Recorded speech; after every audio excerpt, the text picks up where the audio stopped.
Welcome to Beat Reporters Inbox on MLB.com, presented by Edward Jones. I'm Scott Merkin, our White Sox reporter, with Darren Georgia asking the questions as the rain is coming close here in Chicago.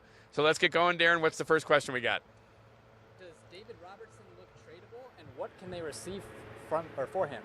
I think one of the misconceptions about David Robertson, who is the closer for the White Sox on a 4-year, $46 million deal, is that he was kind of ineffective last year. And I know he personally talked about that he was not happy with his season, but then again, guys who get to that kind of elite level are always perfectionists. They're going to always want more. And I think the thing with David Robertson is that when he did have blown saves, they were kind of publicized blown saves. They were kind of big situations. Like he gave up 3 home runs in a 9th inning against the Tigers in a 4-1 game that ended up winning in extra innings, but it tied the game. But he's been excellent for them, and I think he is an elite closer. I think he's a guy who can work in the 8th or 9th for any team. So I don't think you're going to get an Andrew Miller type of talent package in return for him, but I think you can get a good prospect and maybe a second other solid prospect along the way. And he is certainly a guy who teams, contenders, although let's face it, the White Sox are 11-9 as we do this right now through 20 games. He's a guy that contenders are going to be looking at for sure. Next question is, it's from Marty, and I think we need to settle on a second baseman, and it should be Sally. What are your thoughts? I know Marty, good Sox fan from Alaska out there.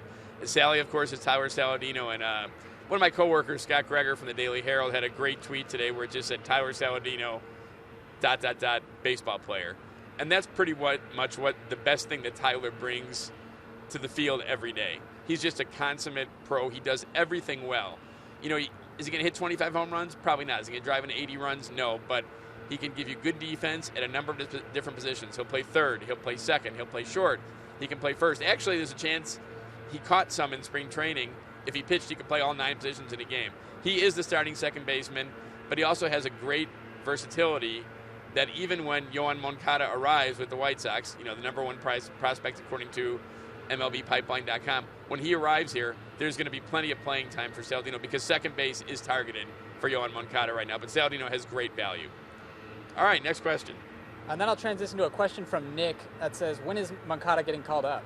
That's the $64,000 question, or I guess $64 million question in this case. The thing with all these prospects, in case people have questions about Giolito or Lopez or Birdie or Collins or anyone, Kopech or anyone else, the plan for Rick Hahn and Kenny Williams and everyone else in the higher-ups in the organization is they want to do the best they can to make sure these guys are completely ready when they arrive at the major league level. And they don't want to do kind of the up-and-down thing where, he's here for 2 weeks and he's down for 2 weeks. He's here for a month and then back again. So the plan is when these guys are called up, and Moncada especially, they want him to be here for the duration. Now, again, things happen. You look at Aaron Rowan and Joe Creedy, 2 staples in the 2005 World Series championship. They came up and they went back down to the minors after a rough patch, so that can happen. But the goal is to kind of minimize that. Moncada's a great talent.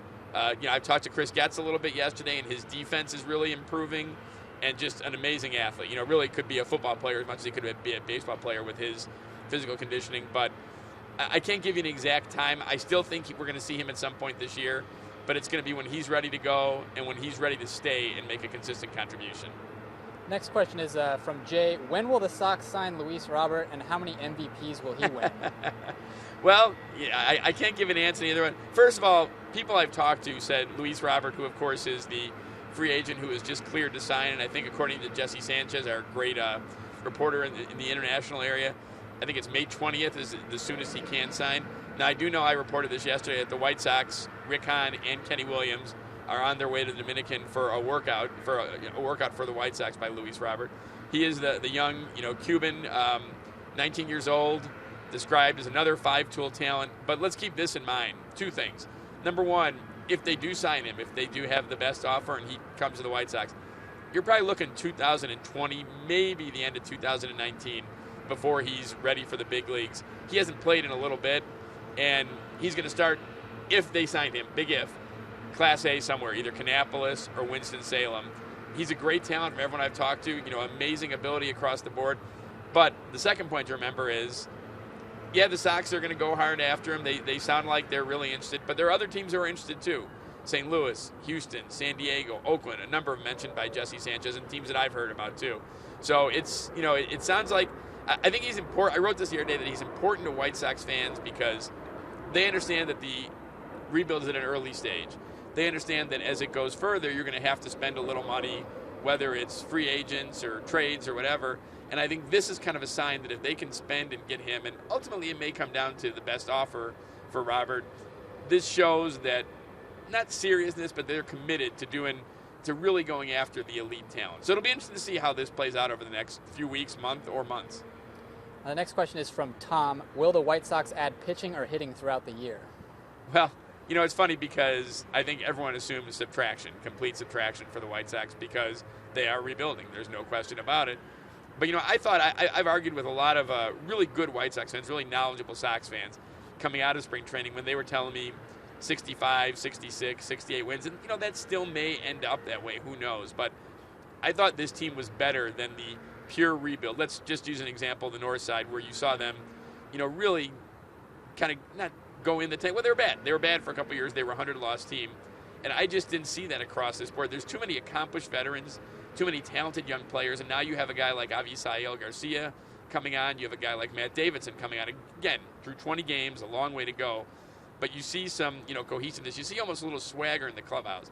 With that said, back to the question that was asked, I don't think they're going to add anyone unless, they'll add youth, but they're not going to add anyone to really enhance this year's team, especially on a short-term kind of rental, unless it's really obvious this is not fool's gold and this is a team that can contend, or it's a league where, the parity will allow them to contend.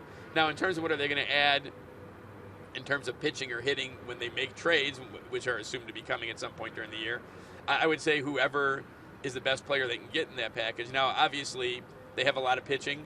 They've acquired a lot of pitching in the 2 trades they made with Sale and Adam Eaton, so maybe more to the position player side, but I think, again, it's just the best player available. Our next question is from Brett. Do you think Quintana's trade value has increased or decreased since the beginning of the season? I don't think it's really changed that much either way. Jose Quintana is an elite starting pitcher. We saw that in the World Baseball Classic when he no-hit the Team USA, which was the champion, for 5 2/3 innings.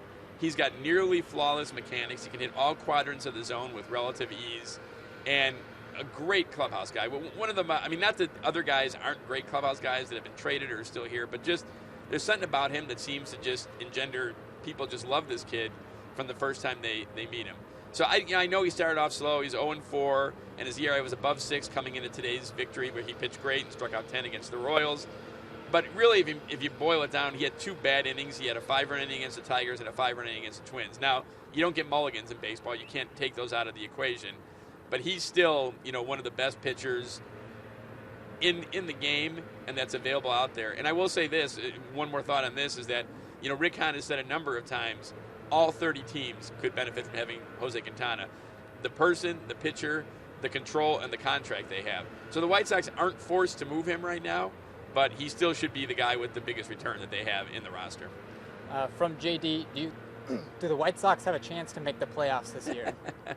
Well, I think any team does, but I'll repeat what I said a few minutes ago. There's a swagger, there's a confidence about them. Now, Cleveland's the best team in the AL Central. Cleveland might be the best team in the American League. They were, a few outs away from maybe winning the World Series last year, and they've gotten better overall. Cleveland is the team to beat. Cleveland, I will go on record now and say I think Cleveland's going to win the AL Central.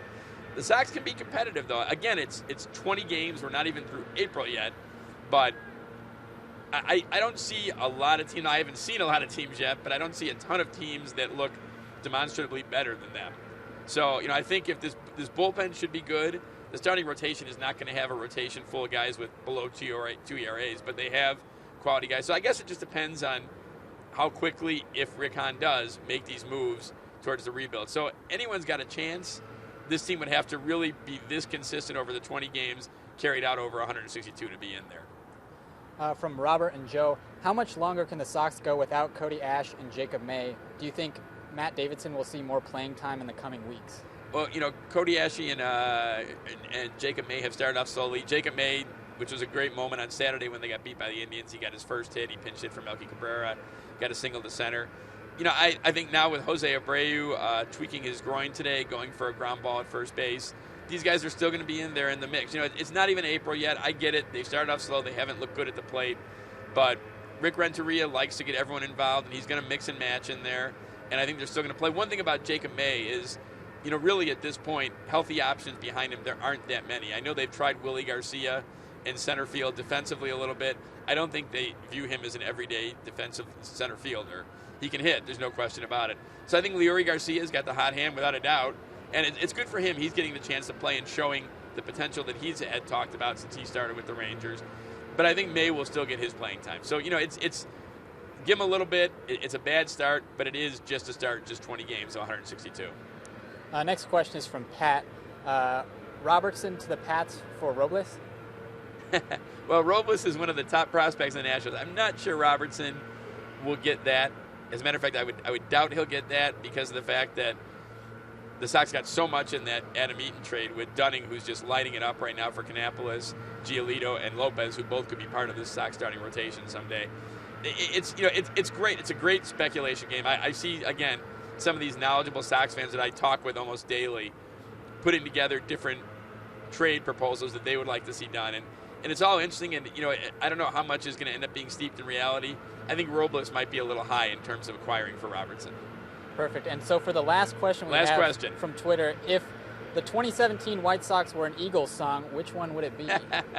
Now this, of course, plays to my love for the Eagles, which everyone I think should love the Eagles, even though they're on about their 25th reunion tour at this point. But I think New Kid in Town. I thought about this a little bit, and I think New Kid in Town is probably the best song to represent it because there's a lot of new faces that have come to the White Sox, and if this rebuild continues as planned, there's going to be more new faces coming to the White Sox. So I'm going to go with New Kid in Town as the Eagles' song to best represent the 2017 season. Thanks again for watching the Beat Reporters Inbox on MLB.com, presented by Edward Jones. Tune in again next time. Thank you for viewing.